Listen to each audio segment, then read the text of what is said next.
Most men want strength. Very few are willing to walk the path that creates it, because there is a path no weak man can walk. Not because he's forbidden, because he's incapable. And the moment you see this path, you'll understand exactly why most men quit. But if you want to be a man of God, a man of purpose, a man of impact, a man who actually matters, you have to walk the path no weak man can walk. And let me show you what that path looks like. Because once you see it, you'll understand why most men never take it, and why you need to. The first thing this path requires is brutal honesty. You have to see yourself as you actually are, not as you pretend to be, not as you wish you were, not as others think you are, as you actually are, with all your flaws, all your weaknesses, all your sins, all your failures, all your shame, everything. No filters, no excuses, no justifications, just brutal, honest truth about who you are. And weak men can't do that. They can't handle the truth about themselves. It's too painful, too humbling, too crushing to their ego. So they lie to themselves, to others, to God. They create false versions of themselves, maintain images, wear masks, play roles, anything to avoid seeing who they really are. But this path requires stripping all that away. Psalm 51 verse 6 says, "Behold, you delight in truth in the inward being, and you teach me wisdom in the secret heart." Truth in the inward being, not just outward appearance, inward reality, the secret heart, the hidden self, the parts nobody sees. That's where truth is required. And weak men can't go there, can't face what they'll find, can't admit what's actually true about themselves. Strong men can. They look in the mirror and see reality, see their sin, see their weakness, see their failures. And instead of running from it, they own it, confess it, repent from it, use it as the starting point for transformation. You can't become who you're meant to be until you're honest about who you actually are. And that honesty is the first thing this path demands. The second requirement is total surrender, not partial, not conditional. Total. You don't get to keep anything. Don't get to hold back. Don't get to negotiate. This path requires laying down everything. Your plans, your dreams, your will, your comfort, your preferences, your rights, your control. All of it surrendered completely to God. Luke 9 verse 23 makes this clear. "If anyone would come after me, let him deny himself and take up his cross daily and follow me." Deny yourself, not indulge yourself, not find yourself. Deny yourself. Refuse what you want. Reject what you prefer. Say no to your flesh. Daily, every single day. That's the requirement. And weak men can't do it. They're too attached to their comfort, too invested in their plans, too committed to their will, too in love with control. They want to follow Jesus, but they want to keep their stuff too. Want to surrender, but only partially. Want to obey, but only when it doesn't cost too much. But this path doesn't accept partial surrender. It's all or nothing, total or none, complete or rejected. You lay it all down or you can't walk this path. And weak men aren't willing to pay that price. The third requirement is embracing suffering, not avoiding it, not minimizing it, not complaining about it, embracing it, understanding that suffering is part of the path, not a detour from it, not a sign you took a wrong turn, part of the path itself, guaranteed, unavoidable, necessary. 1 Peter 4 verse 1 says, "Since therefore Christ suffered in the flesh, arm yourselves with the same way of thinking." Arm yourselves, like going into battle. Prepare for suffering. Expect it. Get ready for it. Because it's coming. Not maybe. Definitely. This path includes suffering. Physical, emotional, spiritual, financial, relational, all kinds. And you have to be willing to embrace it, not as a surprise, as a requirement. Weak men can't do this. They spend their whole lives avoiding suffering, running from pain, seeking comfort, choosing ease, building lives designed to minimize hardship. And when suffering comes, when pain arrives, when hardship hits, they quit. Abandon the path. Go back to comfort. But strong men embrace suffering. They understand it's refining them, developing them, preparing them, making them into who they need to be. So they don't run from it. They run through it. Don't avoid it. They endure it. Don't complain about it. They learn from it. The fourth requirement is standing alone. This path will separate you from most people, from friends who don't understand, from family who thinks you're extreme, from culture that calls you crazy, from crowds that want you to compromise. You'll stand alone, often, maybe most of the time, and weak men can't handle that. They need people's approval, need the crowd's validation, need to fit in, be accepted, be liked. They'll compromise their convictions to keep the crowd, soften their standards to maintain relationships, abandon the path to avoid isolation.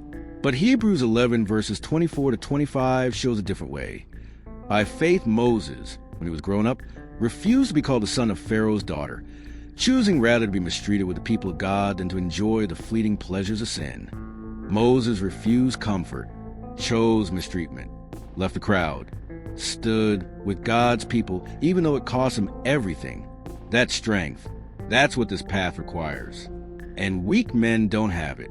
You have to be willing to stand alone, to be misunderstood, to be criticized, to lose relationships, to be rejected by the crowd, because this path isn't popular, isn't accepted, isn't celebrated. It's narrow, and few find it, and those who do walk it alone. The fifth requirement is unwavering obedience, not selective obedience, not convenient obedience, not when you feel like it obedience.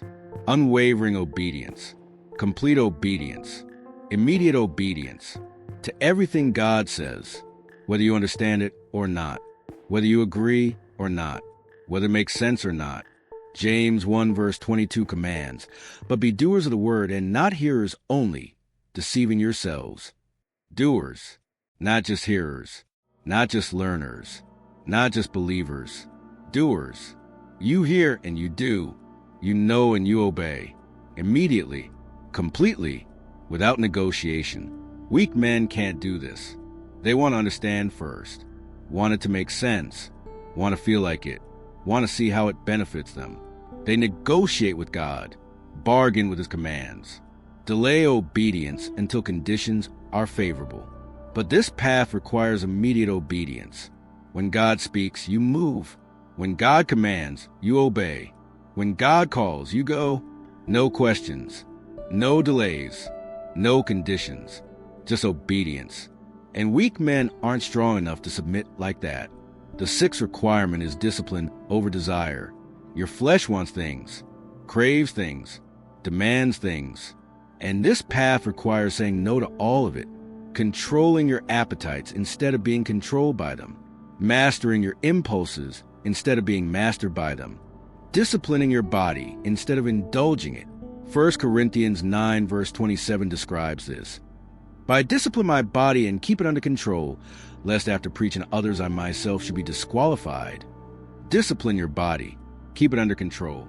Your body doesn't get to decide. Your flesh doesn't get to dictate. Your desires don't get to determine. You're in control. You're the master. Your body is a servant. Weak men can't do this. They're slaves to their flesh, controlled by their appetites, driven by their desires.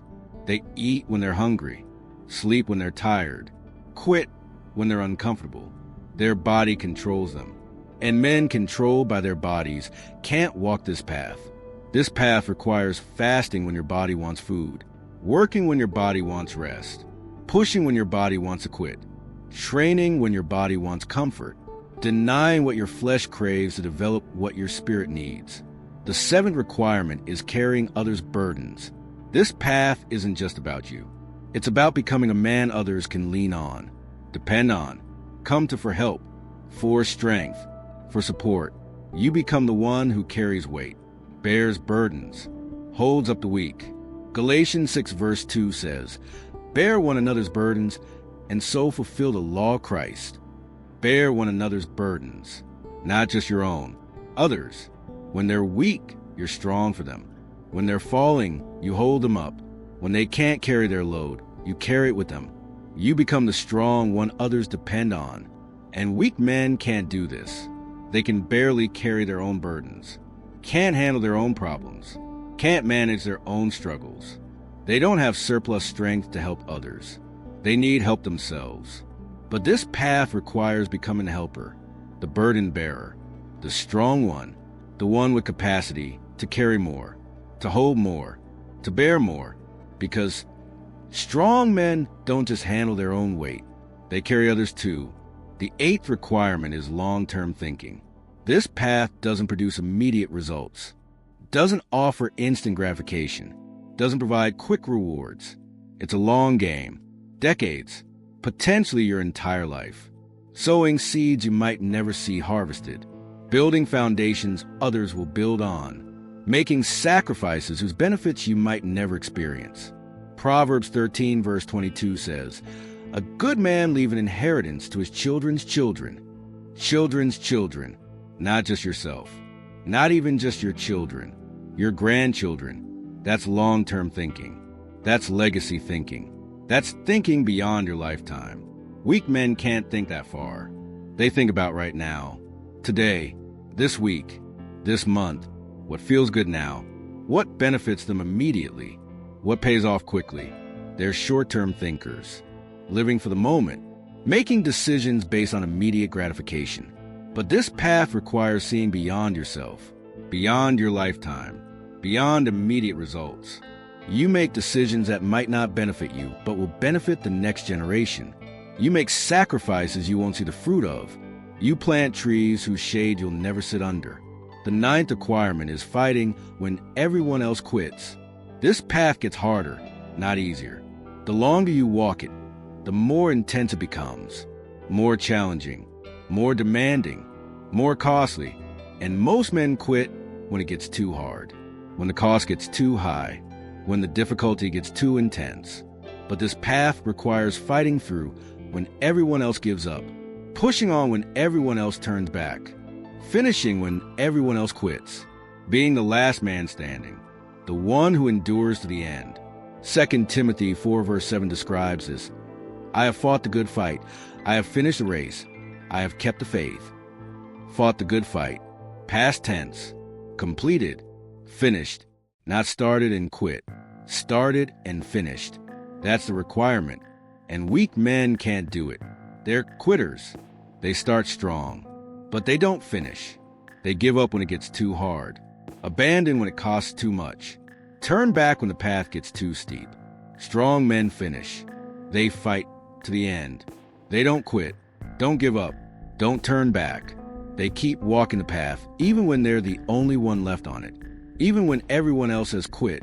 Even when finishing seems impossible. The 10th requirement is complete dependence on God. This path is impossible in your strength, can't be walked in human power, can't be completed in natural ability. It requires supernatural strength, divine power, God's grace, and that only comes through complete dependence on Him.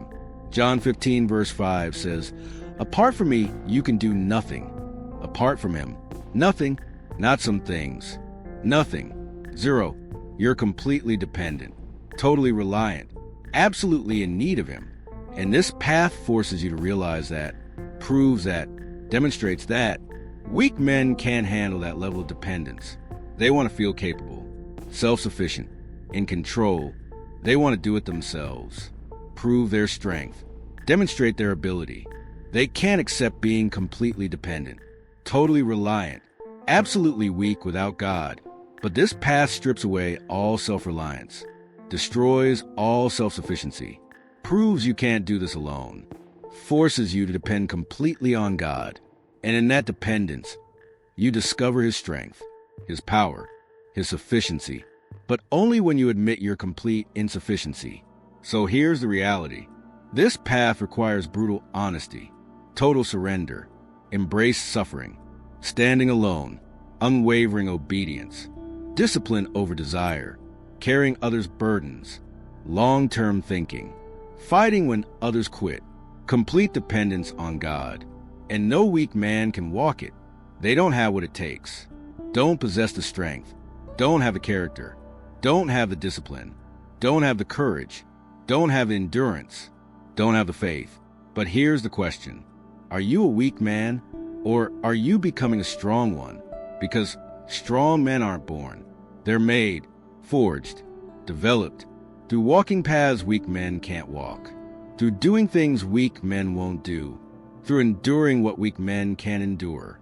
You can become strong, but only by choosing this path, the hard path, the narrow path, the path that demands everything, the path that requires strength you don't have yet, but will develop by walking it. This is the path of biblical manhood, the path of true strength, the path of kingdom impact. And it's waiting for you, not for weak men. They can't walk it, but for men willing to become strong, for men willing to pay the price, for men willing to do whatever it takes. Will you walk this path, or will you stay on the easy road with weak men who never become strong? The choice is yours. But understand this, the path no weak man can walk is the only path worth walking, because it's the only path that produces strong men, real men, men of God. Choose the path, walk it, become strong.